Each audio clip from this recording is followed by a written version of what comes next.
When interest rates fall, it's like somebody pressing the accelerator on the economy. But is it all good news? Well, yes and no, depending on who you are and depending on how you're positioned to take advantage of the lower interest rates.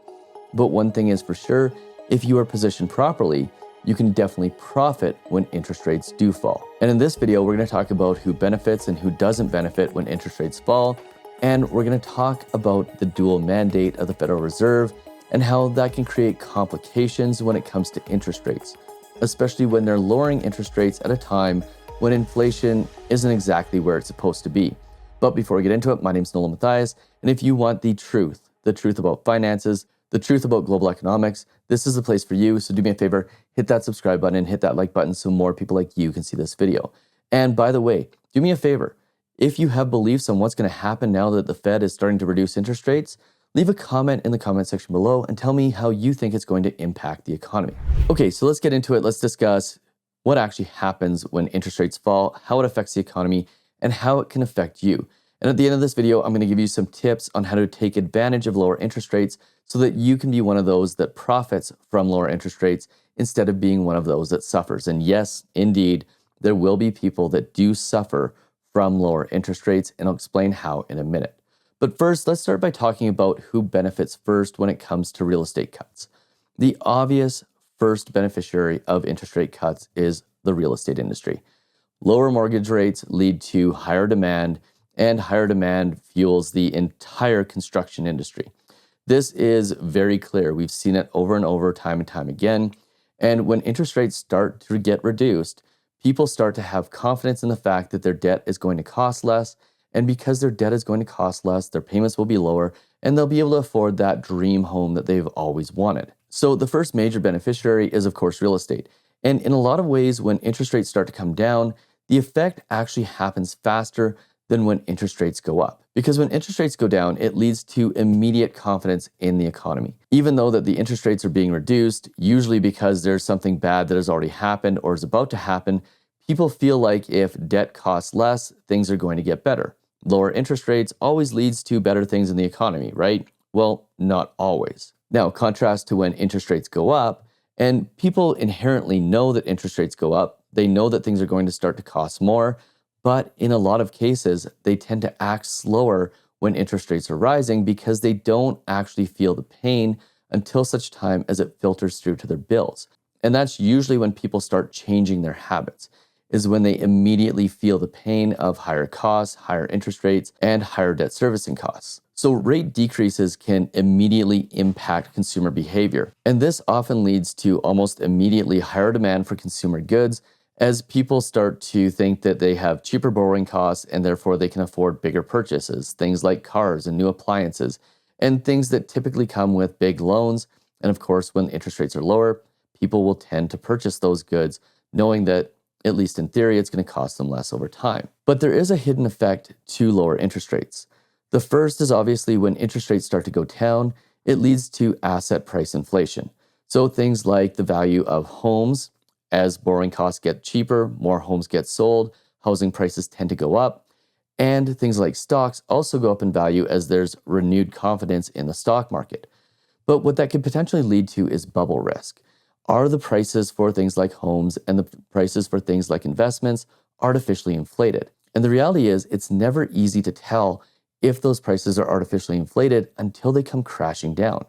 So even though we see lower interest rates and therefore we see higher prices on certain types of goods, quite often it can be a storm brewing that is yet to happen. So one of the most important things that somebody can do when interest rates go down is not jump right back into borrowing money to buy things, thinking that interest rates are going to stay low for the long term. And then last but not least, there's long-term sustainability. What happens next?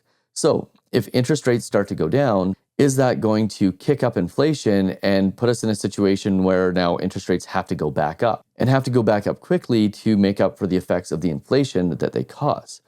Now, this is where the Federal Reserve's dual mandate becomes potentially problematic because the Federal Reserve in the US, unlike many other central banks who purely have a single mandate, which is to keep inflation low, the Federal Reserve in the US has a dual mandate. They both have a mandate to keep employment at full levels and also have a mandate to keep inflation low. Now, the reason why they may reduce interest rates, even though inflation isn't where it's supposed to be, is if they see things happening in the job market that cause fear. And right now, as interest rates are coming down, even though inflation is not where it should be, we're seeing the numbers in unemployment start to tick up.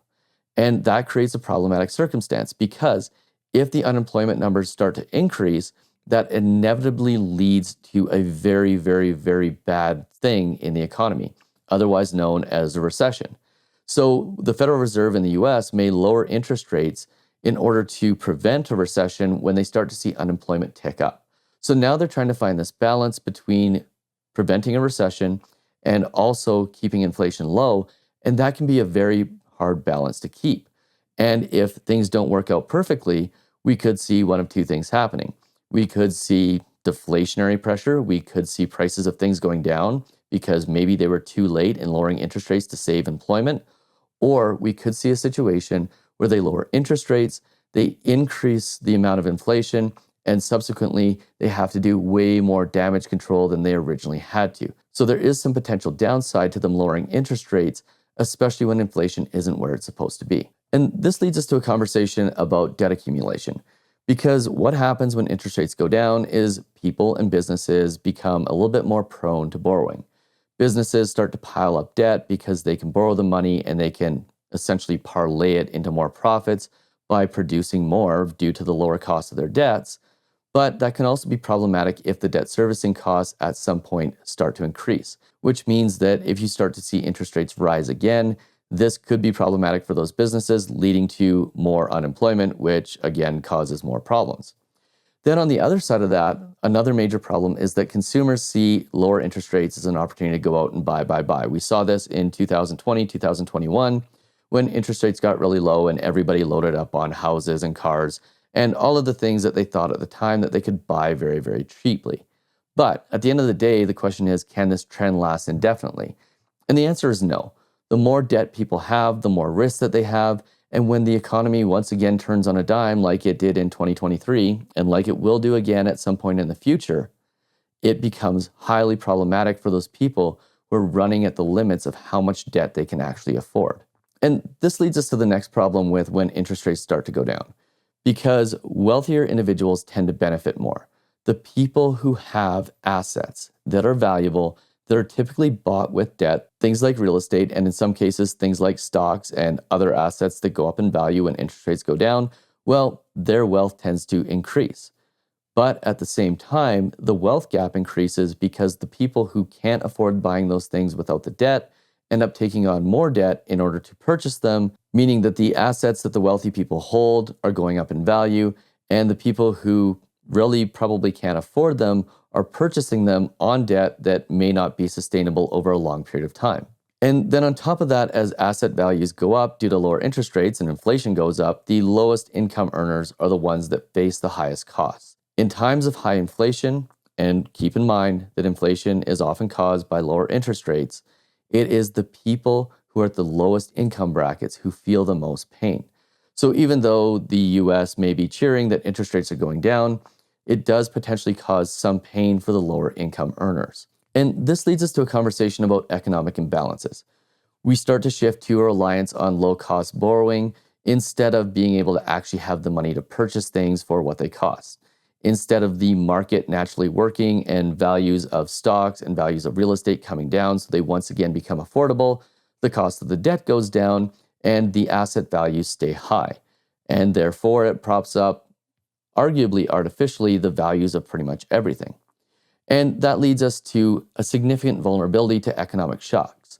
Think about this from a 2008 perspective. It was very easy to get debt, to buy things like homes, and even though interest rates weren't as low as they eventually got, it was the ability to take on that debt and take it on easily that eventually led to the economic shock that was the 2008 financial crisis. And while this started in the US, it became a global financial shock because of just how vulnerable the economy became due to the high levels of debt. But there is good news because there's certain things that you can do to profit from the lower interest rates. There are things that you can do to set yourself up for more success. One of them includes trying to get rid of as much debt as possible as fast as you can. Another includes not taking on any additional debt and just getting your interest rates lower. But some of the things that you can do in order to profit from the lower interest rates and do it quickly is first to refinance your mortgage to save. If you can get a lower interest rate on a new mortgage than what you're currently paying, it makes absolute sense to do that to lower your borrowing costs. And at every single opportunity you have to refinance to a lower interest rate, you should absolutely 100% be doing it. Don't be passive in this respect, be active in making sure you're always looking for an opportunity to save money, especially when it comes to the biggest debt that you will have. Then there's also the ability to do things like invest in real estate for other returns. Now, full disclosure here, this is not something that is for the faint of heart. And if you're going to invest in real estate, you want to make sure that you have a ton of assets to back them up. This is not the type of investment that you make if you don't have a ton of money also available in stocks or cash, or the ability to self-bail out if interest rates once again start to go up, or if the real estate market turns and property values come down. And then last but not least, if you have debt, if you have credit card debt, line of credit debt, unsecured debt, this is the best time to consolidate the debt for better terms. Get a lower interest rate on another loan that is going to save you a significant amount of money because of the lower interest rates that are filtering throughout the market. Now, this is all conversation about how to profit from a debt perspective. Let's talk about how to profit from an investing perspective. So the first thing that you want to do is anytime interest rates start to go down, the bond market starts to go up in value. Now, if you've got a diversified portfolio, you've got stocks, you've got bonds, you've got all the things that a diversified portfolio should have, this is a good time to rebalance. Maybe take some of the profits off of your bonds and balance it over into stocks. Because the one thing about when interest rates start to go down is that is typically the time when consumers gain confidence in stocks once again, and that almost always means that stocks are going to go up in value after the Fed starts reducing interest rates. Now, you could do things like borrow to invest to magnify your gains, but this could also cause massive pain because anytime you borrow to invest, you're increasing your risk. And it's not just twofold or tenfold, you are very significantly increasing your risk if you're borrowing money to invest. So I do not recommend doing this, but it is something that sophisticated investors will start to look at. And last but not least, you want to seize the opportunity for long-term wealth. This means that if you have the cash available, you should be putting it into the markets. You should be getting it working for you and creating opportunities to buy assets that aren't just assets that sit there, but assets that will produce income over the long term.